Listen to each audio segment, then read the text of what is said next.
Hello na mga guys! Ano naman yung kamusta? Tara na tayo mag-merienda na mga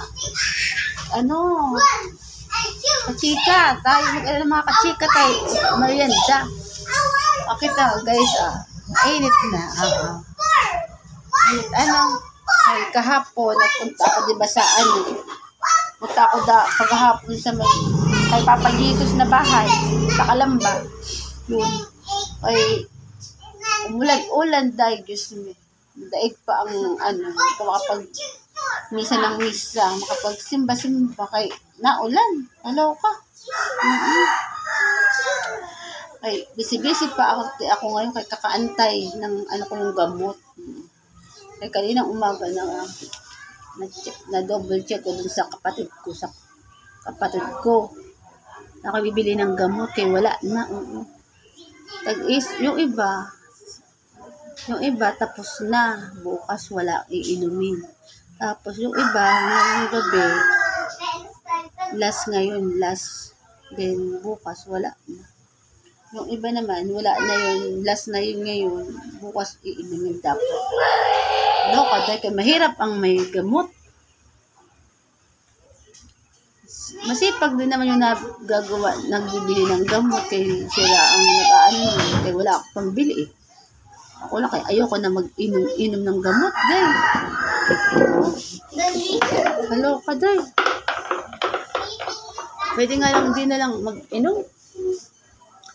Kung sana nga pag bumalik ako sa Huwebes sa ospital, sana ma-check na yung at least mabawas na ang gamot ko. Day. Pag nabawasan na ang gamot ko, tatanggalin na yun pag na-check nila ako. Siyempre may BP, yung parang yung picture ng parang galing sa x-ray ba yun? X-ray sa ulo. Ibili mo na kaya? Hindi, ibili mo na akong gamot. Pagbilisan niyo lang yun. Dahil kay bibili na ng gamot kay, alam mo na, hindi na ako sumama kay init. Mainit kaya kapatid ko na lang ang magpunta. Napakainit pa day, Si Sophie, painom nga ako, ate. Painom si mami. Grabe na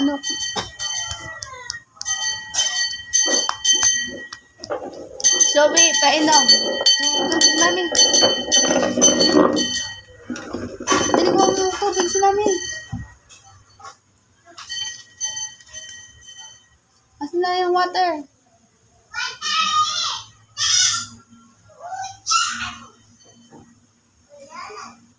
Okay. Tapos papabili pa ako ng gamot sa kapatid ko. Okay na, mami. Ate. Shh. Wala yung tubig ni mami. Kulit-kulit na naman dito si Wala naman itong tubig.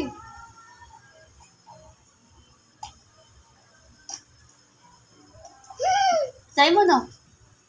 Tumpa? Grabe ka, uhaw. Tumpa? Oo, malamig naman. Ayun, malamig yun, Bagay kay,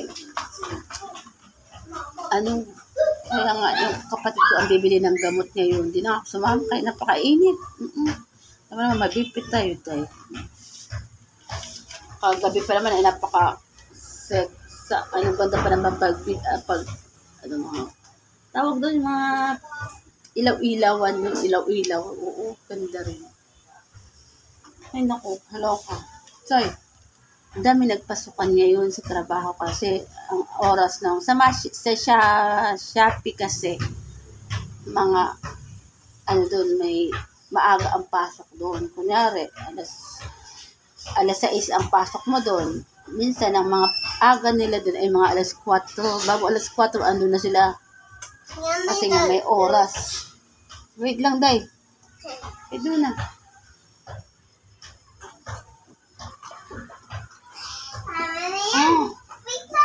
Thank you na.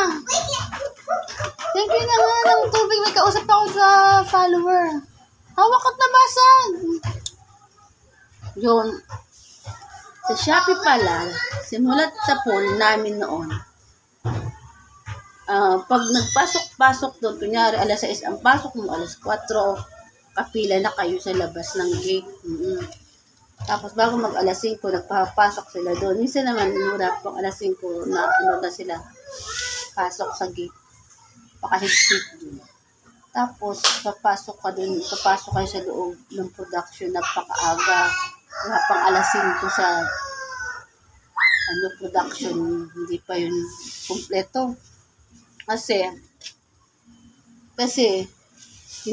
binibilang-bilang lang ng tao na iniin nila sa Shopee.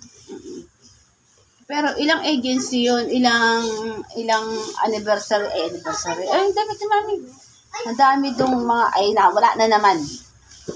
Maraming doon, yung agency, madami.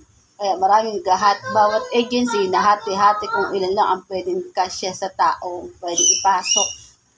O kaya pag paaga-aga ka, mabagal-bagal ka, wala tanggal. Tapos kami sa banda, ewan ko kung saan ako nakapwesto noon. Kasi ang alam ko, pinapasok ko ay alas 7. Kaya hindi ko lang alam kung saan ako nakapwesto. So kami sa alas 7. Yung bigay tina. Inaagahan namin dahil. Okay. Alas 7 ang pasok namin. Mga 5:30, nakapasok na kami sa mga gate. Nakapasok sa production bago mag alas 6, makapasok.